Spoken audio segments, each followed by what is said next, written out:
of the Olympic Games.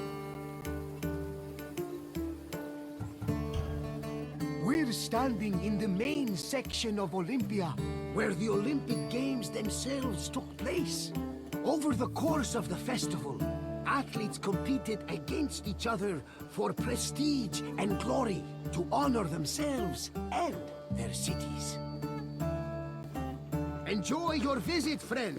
I'll check in when you're done to make sure you've been paying attention.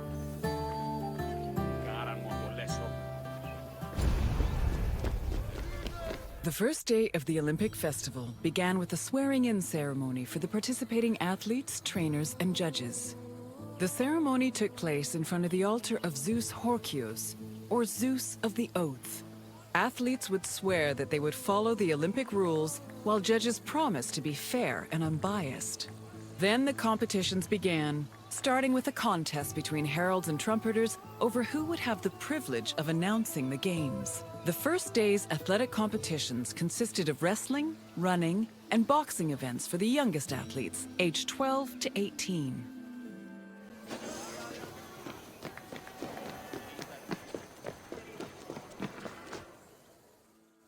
The second day began with a grand procession into the Hippodrome to celebrate the start of the popular equestrian events. The most anticipated and spectacular of these was the Quadriga, a four-horse chariot race. Horse racing events were unique in that the winner was not the most skilled jockey, but the owner of the fastest horse or chariot. The Spartan princess Caniska once took advantage of this loophole to skirt the rule that women weren't allowed to compete and earned 2 Olympic victories in the process. The rule also allowed for occasionally strange results, like in 416 BCE, when the statesman Alcibiades entered 7 chariots into a race and won 1st, 2nd, and 4th place. After the equestrian competitions, the 40,000 spectators migrated to the stadium to watch the Pentathlon events. When the day's events were over, funeral rites were performed for the hero Pelops, the mythical founder of the Olympic Games. The night ended with a celebratory feast and a great parade in honor of the day's victors.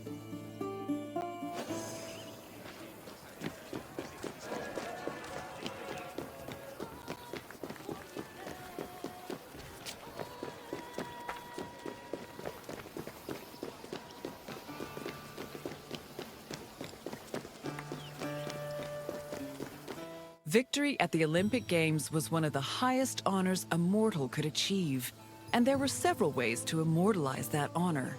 Some athletes had statues erected of themselves, while others commissioned poets to write them victory odes. Oral tradition was very important to the Greeks. These odes, called eponychia, were often composed by the finest poets in the land, such as Pindar, Simonides, and Bacchylides. They were usually played at banquets and celebrations attended by the triumphant athlete or upon his departure from Olympia.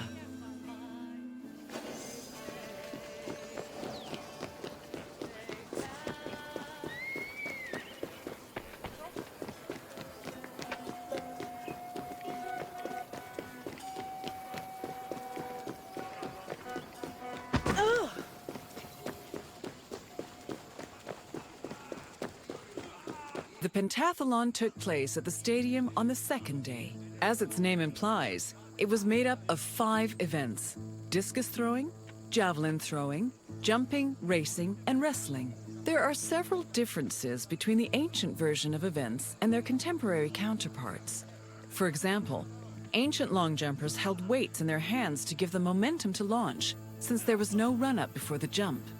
Similarly, if an athlete won the first 3 events, they were immediately declared the winner, instead of being judged by their overall performance in all 5 events. Running events work the same as they do today, with the notable exception of all the athletes being nude.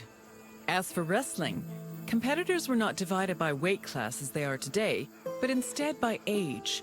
The winner was the first to throw his opponent to the ground 3 times.